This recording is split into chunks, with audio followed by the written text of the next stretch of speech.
Nageenya irraa jaalalli waaqayyo isiniif haa baay'atu. Hordoftoota chaanaala koo jalatti argamtan hunda keessaniyyuu bakkaa fi kallattii jettan irratti nageenyi waaqayyo isiniif haa ta'u.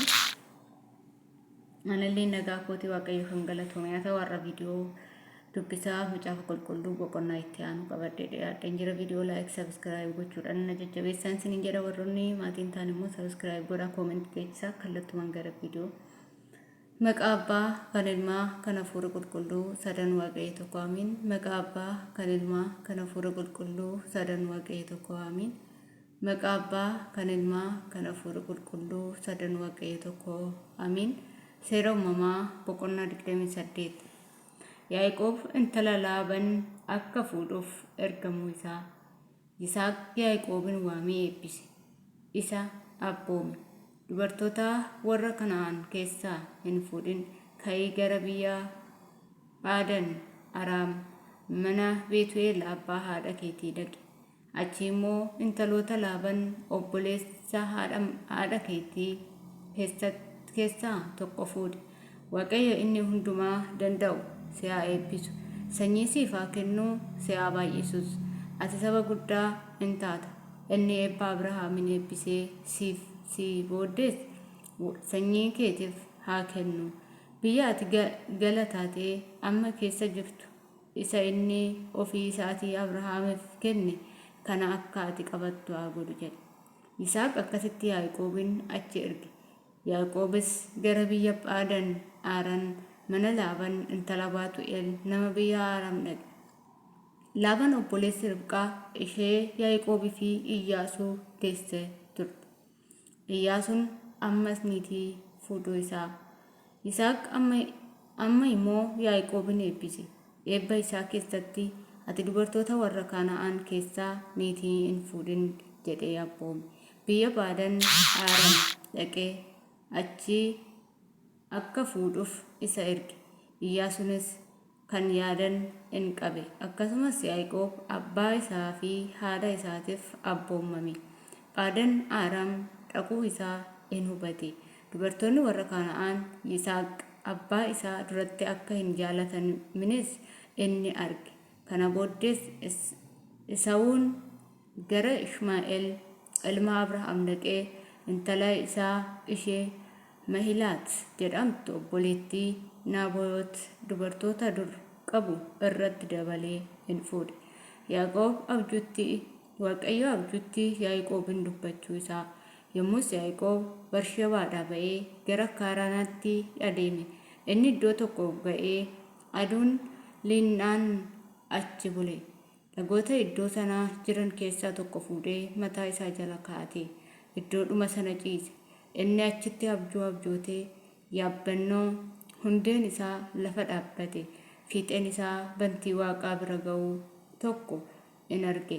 Kunoo ergamoonni Waaqayyoo isa irraa ol in ba'u gadis in bu'u turan. Waaqayyo immoo isa gaararraa dhaabbatee achii Waaqayyo gooftaa isa kan Abrahaam abbaa keetii, Waaqayyo isa kan Yisaaq lafa ati irra ciiftu kanas siif sanyii keetiif nan kenna. Sanyiin kees akka biyyoo lafaa in ta'a. Gara lixa biiftuutti, baha biiftuutti, harka bitaatti, harka mirgaatti in bal'ifta. Qomoon biyya lafaa irraas hundinuu sababii keetiin, sababii sanyii keetiifis in eebbifamu. Kunoo ani si wajjinan jira, iddoo ati dhaqxu hundumatti sin eega. Biyya kanatti sin deebisa. Waan ani sitti dubbadhe siifan raawwadha malee si hin gatu jedhe. Achumaanis Yaaqoob hirribaa dammaqee Waaqayyo dhuguma iddoo kana jira, ani garuu kana hin beekne jedhe.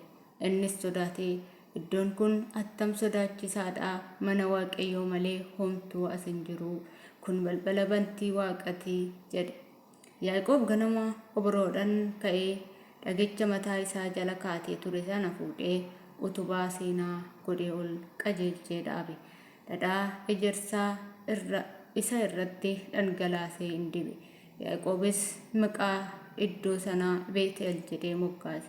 Duraan garuu maqaan mandara sanaa Luuz jedhama ture. Beet'eel jechuun mana Waaqayyoo jechuudha. Yaaqoob wareegee Waaqayyo ana wajjin ta'ee karaa ani irra adeemu kana irratti ana yoo eege buddeena ani nyaadhu uffata ani uffadhus yoo anaaf kenne nagaatti mana abbaa kootii yoon deebi'e waaqayyo inni kun anaaf waaqayyo gooftas in ta'a. Dhagaan inni ani utubaa seenaa godhe dhaabe kunis iddoo mana waaqayyoo in ta'a. Yaa waaqayyo wanta ati anaaf kennitu hunduma keessaas 10 keessaa tokko siifan baasaa jedhe. Seera uumamaa boqonnaa 29. Yaaqoob mana yaabaa gahuu isaa. Yaaqoob karaa isaa itti fufee gara biyya warra ba'a biiftuu ga'ee achi bakka keessatti boolla bishaan tokko arge. Bushaayeen bishaan boolla sana keessaa budduuqfamu waan dhuganiif kunoo karri 3 bukkee boollichaa ciisisu turan. Dhagaan guddaan tokkos afaan boollichaa irra ture. Yeroo karri hundinuu achi dacha'an tiksoonni dhagaa afaan boollichaa irraa garagalchanii bushaayee in obaasu. Booddees dhagicha iddoo isaatti deebisanii afaan boollichaa irra in kaa'u turan. Yaaqoob tiksoota sanaan obboloota koo isin warra eessatii jedhe. Isaan immoo nu warra Kaaraan jedhan. Inni itti dabalee Laabaan ilma Naahor beektuu jedhe. Isaan immoo nu isa in beeknaa jedhaniin. Innis qe'een isaa nagaadha jedhee isaanis nagaadha. Kunoo Raahel intalli isaa iyyuu bushaayee fiddee dhufuutti jirti jedhaniin. Innis kunoo amma iyyuu guyyaadha. Yeroo itti horiin walitti qabamanis miti. Bushaayeen bishaan obaasatii dhaqe dheechisaa jedheen. Isaan immoo hamma karrii hundinuu walitti qabamanii dhagachis afaan boollichaa irra garagalfamutti nuyi kana gochuu hin dandeenyu. Isa booddee bushaayeen bishaan in obaafnaa jedhan. Otoo inni isaanii wajjin haasa'aa jirus Yaa'eel tiksituun waan turteef bushaayeen abbaa ishee fiddee dhufte. Yaaqoobis Raaheliin intala Laabaan obboleessa haadha isaati. Bushaayeen Laabanis yommuu argee itti dhiyaate dhagicha afaan boollichaa irraa garagalchee bushaayee eessuma isaatti sana bishaan obaase. Yaaqoob yommuu Raaheliin dhungatee gammachuu irraa kan ka'es in boo'e. Yaaqoob aantii abbaa ishee ilma Ribqaas akka ta'e Raahelitti in hime. Isheenis fiigdee dhaqxee abbaa isheetti himte. Laabaan oduu Yaaqoob ilma obboleettii isaatti yeroo dhaga'u isa simuudhaaf gara isaatti fiigee morma isaatti maramee dhungatee gara mana isaatti isa in geesse. Yaaqoobis wanta ta'e hunduma itti in hime. Laabaan immoo ati dhugumaa foon kootii dhiiga kootiis ittiin jedhe. Yaaqoobis ji'a tokkoof akkasumatti isa bira ture. Yaaqoob Raaheliif jedhee si'a 2 deebi'uu Laabaaniif hojjechuu isaa. Laabaan kana booddee Yaaqoobiin ati sababii aantiin koo taateef tola anaaf hojjettaaree gatiin dadhabbii kee maal ta'uutu irra jira anatti himi jedheen. Laabaan dubartoota 2 qaba ture. Maqaan ishee guddoo Liyaa, maqaan ishee xinnoo immoo Raahel ture. Liyaan nama ija laasii turte. Raahel garuu dhaabbii tolti. Ija namaattis in miidhagdee turte. Yaaqoob waan Raaheliin jaalateef Laabaaniin Raaheliin intala kee ishee quxisuuf ani waggaa 7 siif nan hojjedha jedhe.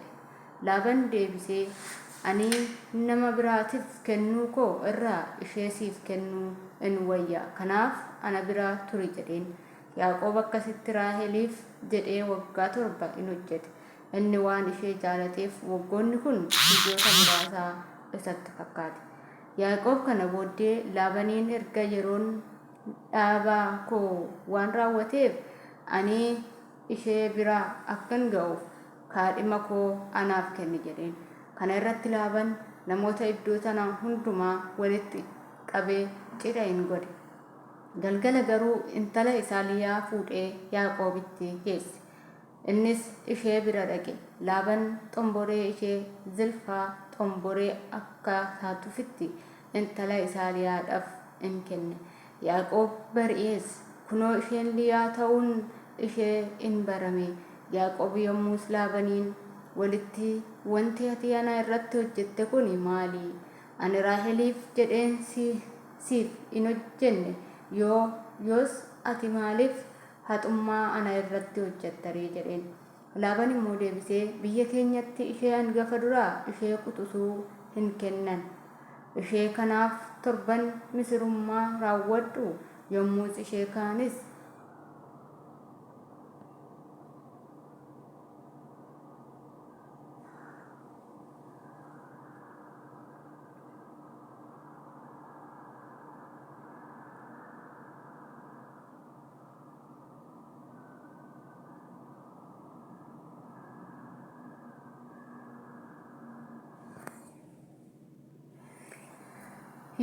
ishee kaanis siif in kennina. Ati garuu deebitee waggaa 7 anaaf in hojjetta jedheen. Yaaqoobis akka inni jedhe in godhe. 7 misirummaa ishees in raawwate. Laabaan immoo yeroo sanatti intala isaa Raaheliin isatti in heerumsiise. Laabaan xomboree ishee Bilhaa intala isa Raaheliif xomboree akka taatuuf in kenneef. Yaaqoob Raahel biraas in dhaqe. Inni Liyaa caalatti Raaheliin in jaalate. Kana booddees waggaa 7 dabalee Laabaaniif in hojjete. Ijoollee Yaaqoob dhalatan. Liyaan akka hin leelifamin Waaqayyo yommuu arge dhala godhachuu isaa in dandeessise. Raahel galuu dhabdu turte. Liyaan ulfooftee ilma hin deesse. Isheen Waaqayyo gad deebi'uun koo waan ilaaleef amma dhuguma abbaan manaa koo ana in jaalata jette. Maqaa isaa Ruubeenitti in moggaaste. Ammas ulfooftee ilma deesse. Waaqayyo akka ani hin leelifamin dhaga'ee ilma isa kanas immoo anaaf kenne jette. Maqaa isaa Simi'oonitti in moggaaste. Ammas ulfooftee ilmas deesse.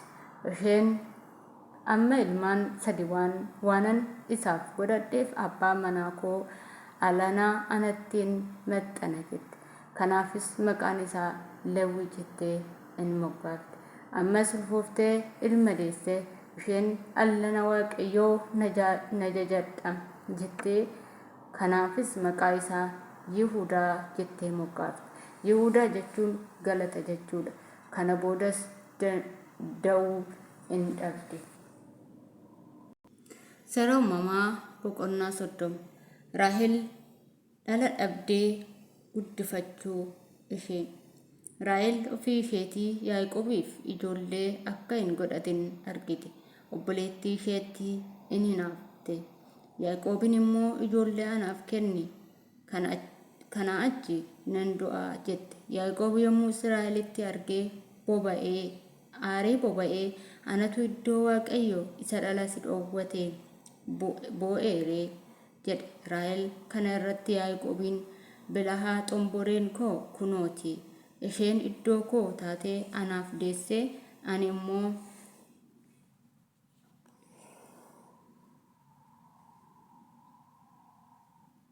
Ani immoo nama maqaa koo kaasu ishee irraa akkan argadhutti iddoo ishee bira dhaqe jette.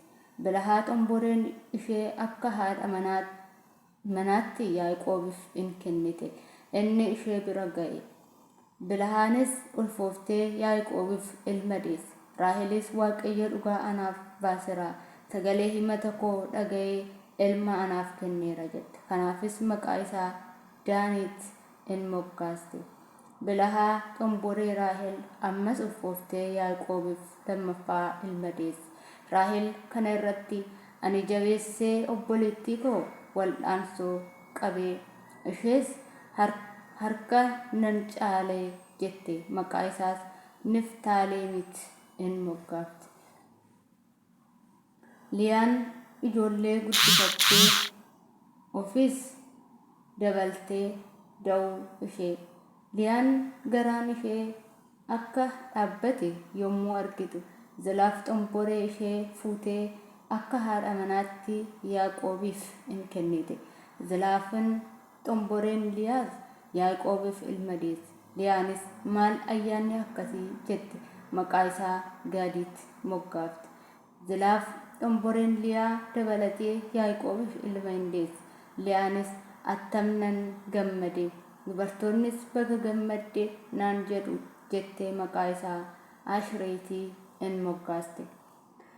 Yeroo qamadiin itti haammamutti Rubeen gaaf tokko bakkeetti ba'ee ija mukaa hawwa jaalalaa kaasaa jedhame beekamee argattee Liyaa haadha isaaf in geesse. Raahelis Liyaadhaan ija mukaa ilmi kee fide sana irraa mee anaaf kenni jette. Liyaanis isheedhaan inni ati abbaa manaa koo ana irraa fudhatte sitti xinnaannan ija mukaa ilmi koo fide sana immoo fudhachuu kajeelte jette. Raahel immoo egaa qooda ija muka isaa anaaf kennitu kana Yaaqoob edana si biraa haa bulu jette. Galgala sana Yaaqoob lafa masiitti utuu galuu Liyaan gadi itti baate. Ani ija mukaa ilmi koo fide dugdasii baadheeraa. Kanaaf ana biraa dhufuutu siif ta'a jetteen. Yaaqoobis halkan sana ishee biraa in bule.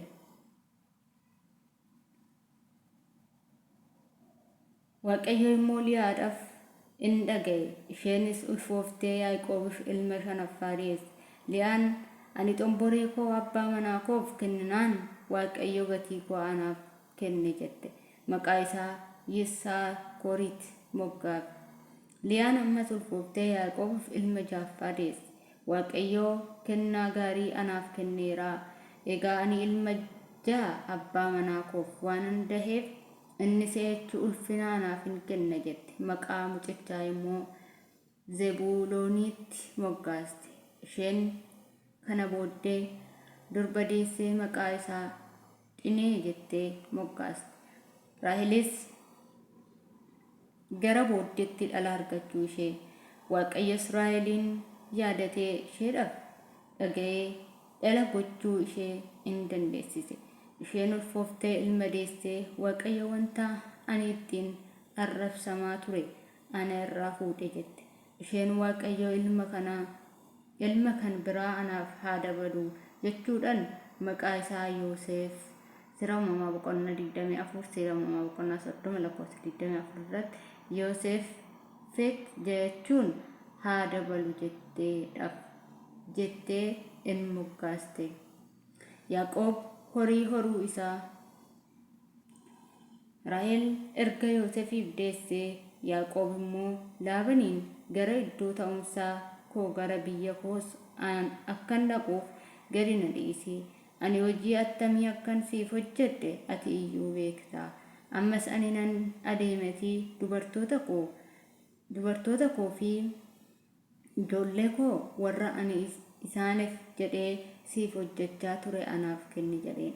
Laabaan deebisee Yaaqoobiin kun farra tolaadha yoo ta'e ani kanan dura iyyuu Waaqayyo sababii keef jedhee akka ana eebbise hooda argachuudhaaf bira ga'eera jedheen. Itti dabalees ammas gatii dadhabbii keetii anatti himadhu anis isa siifan kenna jedheen. Yaaqoob immoo Laabaniin hammam akka siif hojjedhe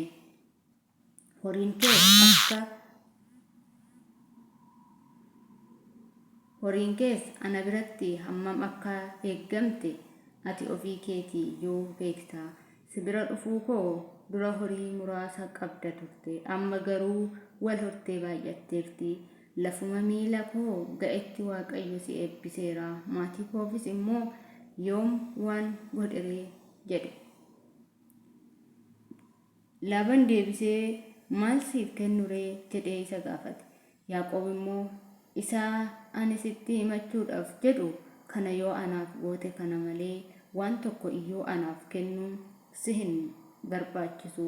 Yoo akkas ta'e ani deebi'ee bushaayee kee nan tiksa nan eegas. Har'a immoo ani bushaayee kee hunduma keessaa nan darba. Hoolota kees warra xiffee bubburee ilmoolee gurgurraa hundumaas re'oota keessaas warra buburree fi xiiffee addaan nan baasa. Warri akkasii kun gatii dadhabbii kootii anaaf haa ta'an. Amanamummaan koo bor anaaf dhugaa hin ta'a. Ati waa'ee gatii dadhabbii ani si biraa qabaadhu yommuu dhuftu re'oota keessaa warra xiiffee fi buburree ilmoolee hoolotaa warra gugurraa hin ta'inis ana biratti yoo argite akkas waan hatamanitti haa ilaalaman jedhe. Yommus Laabaan tole akkuma ati jette haa ta'u jedhe.